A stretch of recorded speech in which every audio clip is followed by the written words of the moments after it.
қаралы хабар. Динара Нұрмолдина өмірден өтті. Бұл қаралы жаңалық бір отбасының ғана емес, бүкіл Атырау телеарнасындағы жаңалықтар арқылы көзайым болған көрерменнің еңсесін түсірді.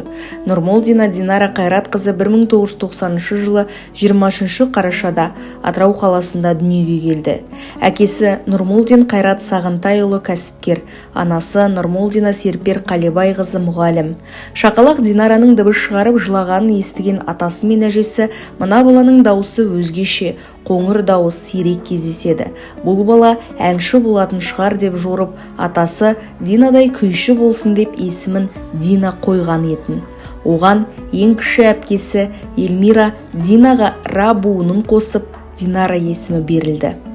Динара кішкентай кезінде өте зерек, зейінді, есте сақтау қабілеті мықты, байқампаз, кісі аяғыш болып өсті.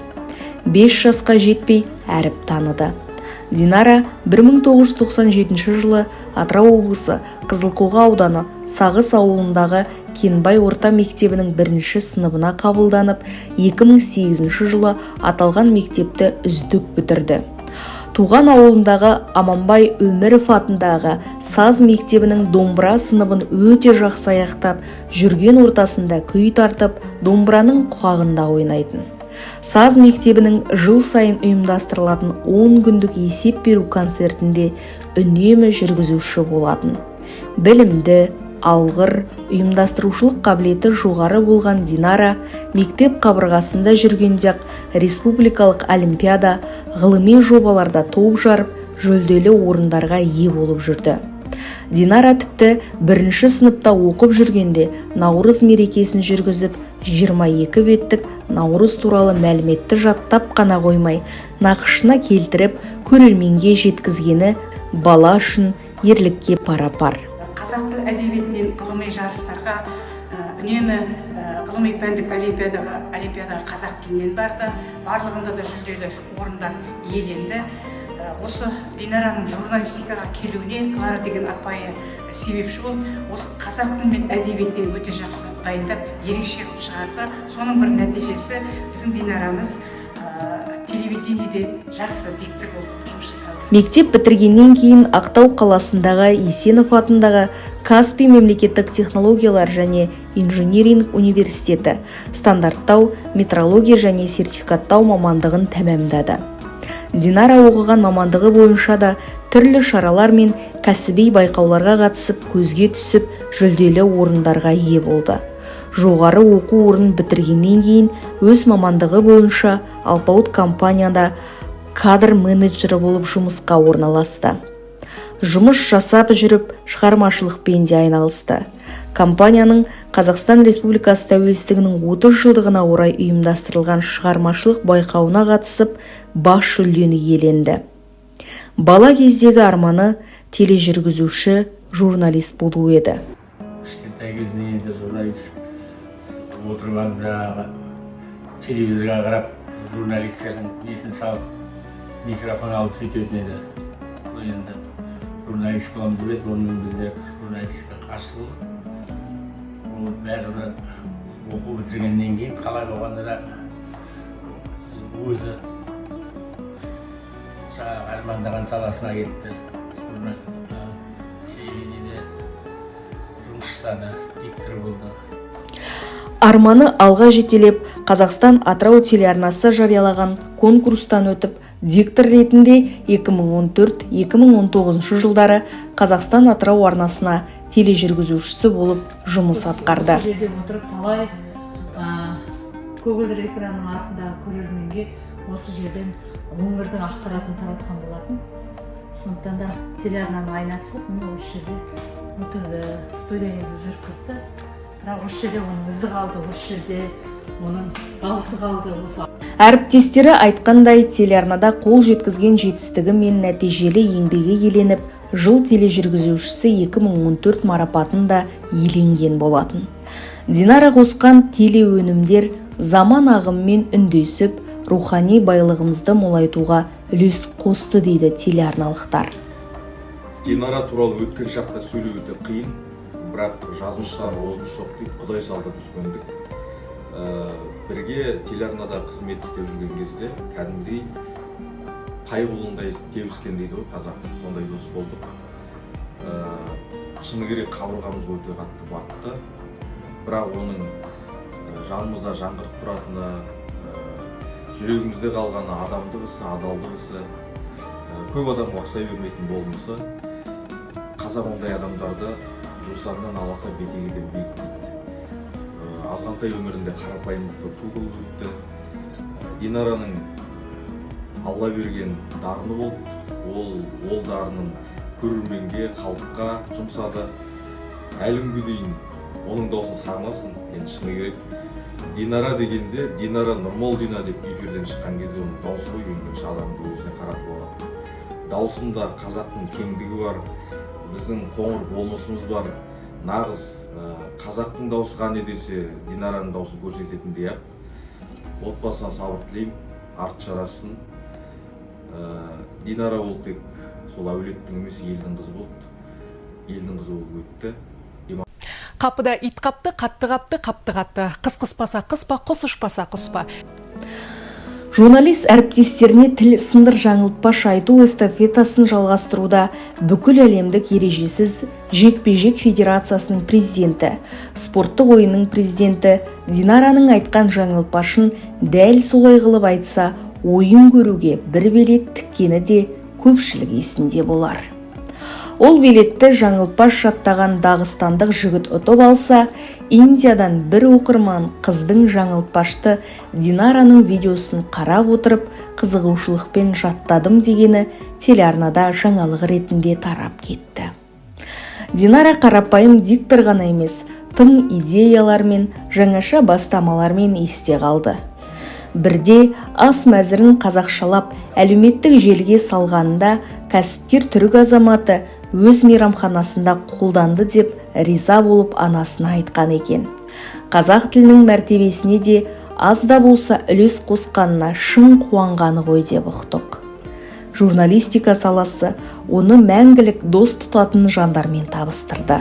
Динарамен біз Динара деген құрбым арқылы облыстық телеарнада жүргенде танысқанбыз. Осыдан 7 жыл бұрын. Одан кейін жақын, жақсы достарымның біріне айналды. Динараның енді адамға деген, досқа деген адалдығы, махаббаты, адамдығы бір бөлек, бір төбе деп айтсам болады. Ол мен үшін өте биік достардың біріне айналды. Динара өте қамқор, жанашыр, ылғи өзгеде болсыншы деп тұратын нағыз достың бірі. Біз араласқан 7 жылда Динарамен бір рет болсын сөзге келісіп, болмаса ренжісіп, бір-бірімізге бір ауыр сөз айтып, ешқандай ондай қарым-қатынаста болған емес. Біз өйткені ол Динараның тәрбиелігі, мәдениеттілігі, сыйластығы, достыққа деген қарым-қатынасы деп айта аламын. Динара жайлы көп айта беруге болады. Қазір ол жайлы өткен шақта айтудың өзі мен үшін өте ауыр, қиын. Оның жоқтығына 1 жыл өтсе де мен әлі күнге дейін сене алмаймын. Өйткені Динара ол өте биік, талғамы биік жандардың бірі. Ол биіктік ата-әжесінің батасымен, әкесімен, анасының қанымен, ақ адал тәрбиемен келді десек қателеспеспіз. Оған марқұмның ата-анасымен тілдескенде куә болдық. Динара туған үйге бас сұқтық. Ол ойнаған аулада анасы қызынсыз сұхбат беруіне тура келді. Атасы мен әжесінің қызы болып 5-ші күн дегенде ол атасы мен әжесінің үйіне кетеді. Әжесі болған булочка, пирожки пісіріп, Динара келеді бүгін деп күтіп отырады. Суббота воскресенье де сол атасы мен әжесінің үйінде болып, демалыс күні кешкісін үйге келеді. Динараның балалық шағы күні осы аулада өтті. Айналадағы көршінің балдарменен бірге ойнап, үйден ручкасын алып шығып, ручкасын ауызына тақап, мен сендерден интервью алам деп ойнайды. Көбінесе журналист болып ойнайды. Сол арманына жетті, тележүргізуші болып деп армандайтын болады. Енді көршінің балдарымен де жалаң аяқ балалық шағын жақсы өткізді. Мак ойнайтын, доппен ойнайтын, осы тал суарып осы жерде бір-біріне су шашып інісі Маратпенен бірге ойнады, бірге өсті, көршінің балдарымен бірге. Білген жоқ, кіші жоқ, бәрі тату тәтті болды. Енді өзінің бала кезіндегі арманын тележүргізуші болатын. Сол арманына жетті. Жай ғана көп диктордың бірі емес, ел жүрегінде ерекше бейнесімен сақталды. Динара Нұрмолдина Атырау телеарнасының жаңалықтар бөлімінде диктор болып қызмет етті. Мен де ол жерде редактор, журналист болып жұмыс жасағанмын. Кейіннен сол бөлімнің шеф-редакторы қызметін атқардым. Сол кезде Динарамен қоян қолтық, яғни тығыз байланыс жасауға тура келді. Біздер шамамен 5 жылдан астам уақыт бірге жұмыс жасадық Динарамен. Енді күні бойғы жаңалықтар дайындалған кешкі сағат 8-де сол диктордың алдына барады, яғни Динара үнемі эфирге шығар алдында сол дайындалған, күні бойы журналистер дайындаған ақпараттарды мұқият оқып, үнемі ерте келеді жұмысқа танысып, кешкі эфиріне өте мұқият дайындалатын. Жалпы енді Динараның мамандығы басқа екен білесіздер, дегенмен журналистика саласына бүйрегі бұрып тұрды. Осы салада ол өзін дамытты, шыңдады, яғни кәнігі маман болғанша өсіп толдым деген жоқ. Бірнеше оқуларға, яғни оқу болғанда курс, семинарларға қатысып, өзінің жаңағы дикторға тән дауыс интонациясын, сонымен қатар өзін эфир алдында дұрыс ұстау, кескін келбетін көрікті етіп көрерменге ұсыну жағынан өте кәнігі шебер маман ретінде өзін көрсете білді. Енді ажал айтып келмейді дейді ғой адамға. Динара ортамыздан өте жас кетті. Оның мәңгілік өмірі енді басталды деп ойлаймын. Өйткені әр адам өзінің соңында белгілі бір із қалдыратын болса, Динара көпшіліктің қалдырмаған ізін осы қысқа ғұмырында қалдырды деп айта аламыз. Өйткені дүйім елге хабар таратып, диктор атану ол оңай шаруа емес. Сондықтан оның Атырау телеарнасы көрермендерінің жүрегінде, әріптестерінің жүрегінде, өзінің ағайын туыс, дос жаранының жүрегінде мәңгі бейнесі сақталады деп ойлаймын. Енді ата-анасына, бауырларына, айналасына сабыр тілейміз, иман байлығын берсін дегім келеді. Енді Динара қандай болды деп сұрап жатырсыздар. Бір оның қасиеті адамның бетіне тіке қарап, үнемі ойын тіке жеткізетін. Кейде енді жұмыс барысымен жүре бара тыңдап, компьютерде текст жазып отырып, құлақпен тыңдай саламыз. Сондай сәттерде Динара қасыңа келіп, бетіңе тіке қарап әңгімелесетін. Сонда ұялып кетесің кейде. Сол бір ерекше, ол да бір адамның қасиеті. Ата-анасы қыздарының демалсыз жұмыс істегенін, жай отыра алмайтындығын айтып еске алады. Демалыс болған жоқ онда. Келетті үйге бір күн келіп кетіп, бір күн, екі күн қалған уақытта қалада жұмысын бар еттіп кетіп қалады. Көп болған жоқ. Не болғанда өзіне үйін алды, жұмысын жасады. Мүмкін аз ғана ғұмырында біраз нәрсеге үлгеретіндей қабілет пен төзімділік берді ме? Бәрі Аллаға аян. Кейде сол көп жұмыс істегені денсаулығына әсер етті ме деп қынжылады үй іші. Алла сездірді ме? Ұзақ демалсыз жұмыстан соң анасы мен өзіне демалыс алып, 3-4 ай демалсын өзінің сүйікті қаласы Алматыда өткізді. Бірақ бұл анасымен бірге өткізген соңғы күндері еді. Ойлаған арманның барлығына жетті. Бірақ баламыз болған соң семьялы болсын деп, семьялы болсайшы, тұрмысқа шық деп айтатын едім соңғы уақытта. Сол арман тек сол деп ойлаймын. Қай ата-ананың да баласының үйлі күйлі болып ұрпақ жалғасқанын көргісі келетіні жасырын емес. Дәл қазір қызынан қалған алданыш ол қолданған телефон. кейде қуаттап алып бір ақтарып сырласқандай боламын, сағынышымды басқандай боламын дейді ана жүрек. Біз ол оқыған мектепке барып ұстаздарымен тілдестік. Уақыттың тығыздығына қарамастан ұстаздары біраз естеліктермен бөлісті. Еске алып тұрған Динара қызым, осыдан 15 жыл бұрын осы кішкене ғана қызымыз осы партада оқушылық кезеңін өткізген еді. Қарап, Динарамыз кішкентайынан шындығына келгенде Динара әрі қызым, әрі оқушы болатын. Өте қарапайым, ұяң мінезді, өзінің ойын тіке айта алатын. Динара мектепке келген алғашқы жылдардан ақ өзінің білімге зеректігін, ынтасын, білімділігін көрсетті. Ол оқуды өте жақсы оқып, оқу озаты атанды. Сыныптастары оны ұйымдастырушы етіп тағайындады. Иә, дұрыс айтасыз, Бақыт апай. Бүгінгі енді осы кішкентай Динарамыз тылымы жетіліп, үлкен мектеп табалдырығын аттағанда, мен осы пән мұғалімі болсын, мен әдебиет пәні мұғалімі.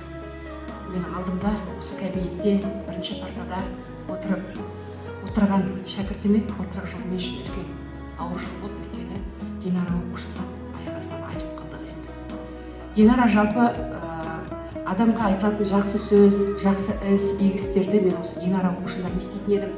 Осы сағы жастарына үлгі болатын, кейінгі өзінен іні сіңлілеріне үлгі болатын жақсы игі істер жасады деп мен айта аламын.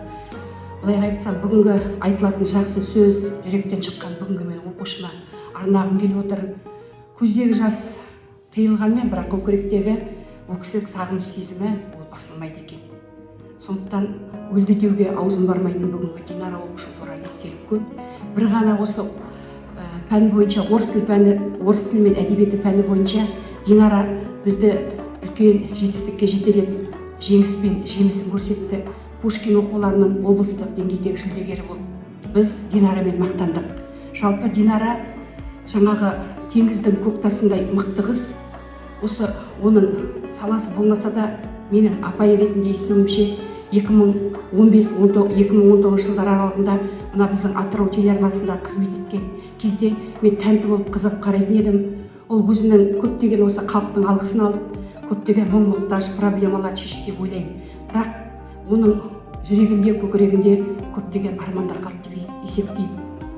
9 айлық толғанмен анасының құрсағында дүниеге келіп, бірақ келеңсіз сынақпен арпалысып жүріп, жарқ етіп, жұлдыз болып ағып кетті. Бірақ Динара өшкен жоқ деп ойлаймын, сәулесі біздің кеудемізде қалды, жүрегімізде қалды. Егер тірі болғанда біздің сүйікті оқушымыз Динара талай белестерді бағындыратынына біз куә болатын едік. Әттең қимаймыз, жатқан жері жайлы болсын, алдынан жарылмасын. 2018 жылы туған жері Сағыз ауылының 80 жылдық мерейтойында білім алған, туып өскен жерінің әлеуметтік-экономикалық дамуына қосқан үлесі үшін Қызылқоға ауданының әкімінің марапатына ие болды. Баланың үлкені Динара болатын. Марат, Дамир деген екі інісі бар. Марат екеуі егіз баладай бірге өсті. Сабаққа бірге барып, бірге келетін деп әңгімесін бастады. Балалық кезінде осы айналада көршілердің барлығында кілеңгер бала болды да, біздің Динара көршілердің ішінде жалғыз қыз болды. Айналадағы ер балдардың бәрі біздің ауылда тек бір қыз бар, қызыл көйлек киетін деп айтады екен. Айналадағы жолдасты көршілердің балдарымен де, жалпы ағайын туыстың балдарымен де жақсы араласты. Сол кішкентай қызыл көйлекті қыз өскен соңда көптің назарын өзіне аударып, баурап алатын дарын иесі болды. Түрлі мерекелік шараларда ән де айтты, жүргізуші де болды. Көңілді тапқырлар клубына 2 жылдай тұрақты қазылық етті. Тіпті киноға түсіп, өзін актриса ретінде сынап көрді. Динара Қайратқызын мен алғашында жаңалықтар қызметінен көрдім. Мен Динараны сүйсініп тыңдайтын болдым. Және де өзімнің кинома актриса ретінде шақырдым.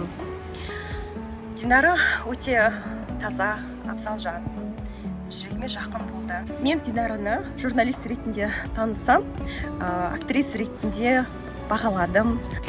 Динара мен кинома келген сәтте мен оны адамгершілік жағында байқадым. Өте салмақты Динара. Адамды тыңдап біледі, артық сөзі жоқ. Атыраулық продюсер Динараға деген құрметі мен сағынышын осы бейнеролик арқылы жеткізгісі келетінін айтып, көзіне жас алды. Қайран досым, сағындым ғой, 1 жыл болды көрмедім. Әттең өмір бұйрығымен құрды ажал өрмегін, көрмедік біз, көре алмадық жарқыраған жүзіңді. Сол кеткеннен оралмадың, мәңгілік келмедің. Бейнең әлі көз алдымда, жүрек шіркін жылайды. Көнбесіңе шара бар ма, тағдырға бұл шыдайды. Басқа салған іске көніп, сабыр қылдық Құдайдан. Ағайын дос жаратқаннан қайырыңды сұрайды. Қанша адамның жүрегінен ойып тұрып алған дақ, түсіп үлгермеген аз ғана ғұмыр. Сенімен бірге өткен әр сәтті, әр минутты еске түсірудің өзі бір ғанибет. Бақыл бол. Біз сені тек осындай жақсы естеліктеріңмен ғана ойымызға алып тұрамыз. Ұзақ өмір сүріп, сен біздің, біз сенің әр қуанышыңа куә болып, ұзақ өмір сүрсе деп армандаушы едік. Әттең, өмір өз дегенін қылмай қоймайды. Жаныңыз жәннатта болсын. Бейнең мәңгі есімізде, жүрек шіркін жылайды. Көнбесіңе шара бар ма, тағдырға бұл шыдайды. Басқа салған іске көніп, сабыр қылдық Құдайдан. Ағайын дос жаратқаннан қайырыңды сұрайды. Парасатты перзент, қимас бауыр, адал дос.